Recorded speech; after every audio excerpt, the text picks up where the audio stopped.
Hi friends, welcome to my channel Rasan's Lifestyle. Saturday evening work முடித்ததுக்கப்புறம் ஏதாவது ஒரு sweet செய்யலாமேன்னு யோசித்தேன். ஸோ அப்போ நம்ம ஈஸியாக செய்யக்கூடிய ஒரே ஸ்வீட்டு கேசரி மட்டும்தான். ஸோ நம்ம பேச்சுலராக ஒரு கேசரி எவ்வளோ ஈஸியாக செய்யலாம் அப்படிங்கிறத பார்க்கலாம் வாங்க. ஃபஸ்ட்டு கொஞ்சம் நெய்யை ஊற்றிக்கிட்டு அதில் முந்திரி திராட்சை ரெண்டுத்தையும் போட்டு வாட்டிக்கணும். அதுக்கப்புறம் அந்த முந்திரியும் திராட்சையும் எடுத்துகிட்டு அதே பேனில் கொஞ்சோண்டு ரவையை போட்டு அதையும் நல்லா ஃப்ரை பண்ணி எடுத்து தனியாக வச்சுக்கணும். அந்த பேன்லேயே 3 கப்பு வாட்டர் எடுத்துக்கிறோம்.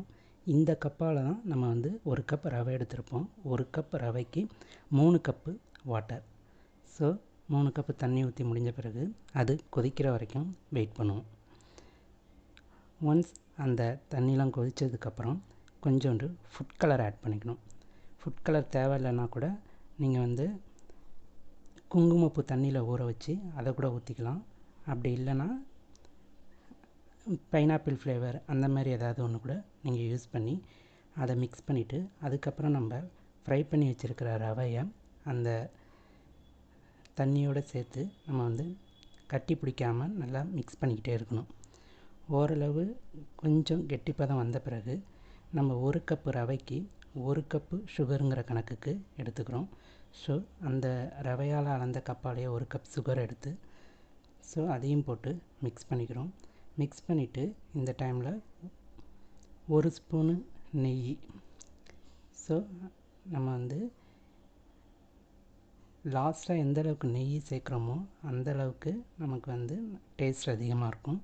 ஸோ அதனால் அந்த நேரத்தில் 1 ஸ்பூன் நெய் எடுத்துகிட்டு நல்லா கிண்டி விட்டுக்கணும்.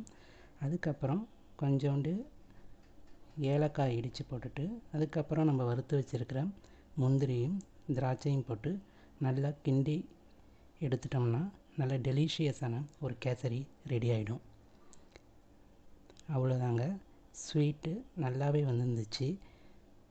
ஸோ இந்த வீடியோ உங்களுக்கு பிடிச்சிருந்துச்சுன்னா ப்ளீஸ் சப்ஸ்கிரைப், லைக் பண்ணுங்கள், ஷேர் பண்ணுங்கள், மறக்காமல் பெல் பட்டனை கிளிக் பண்ணிவிடுங்க. அப்போ தான் நான் போடுற வீடியோஸ்லாம் உங்களுக்கு தொடர்ந்து நோட்டிஃபிகேஷனில் வந்துகிட்டே இருக்கும். தேங்க்ஸ் ஃபார் வாட்சிங் திஸ்.